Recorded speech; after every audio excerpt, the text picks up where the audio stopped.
дар душанбе мулоқоти раисони ҷумҳурии тоҷикистону қазоқистон баргузор шуд, ки дар он мавзӯи калидӣ ҳамкориҳои дуҷониба ва вазъи сиёсию низомии Афғонистон буд.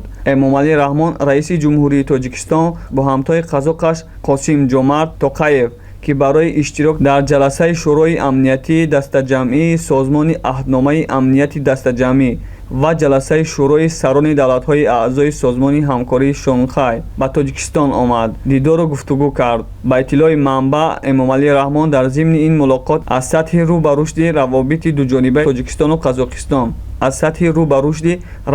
дуҷонибаи Тоҷикистону Қазоқистон дар ҳама бахшҳо изҳори ризоият намудааст. Дар ҷараёни мулоқот зимни баррасии масоили амнияти минтақаӣ, вазъи сиёсию низомии Афғонистон, инчунин ҳолати мураккаб ва дар вартаи фоҷиаи гуманитарӣ қарор доштани мардуми ин кишвар муҳокима карда шуд, таъкид доштааст дафтари матбуотии раиси ҷумҳур.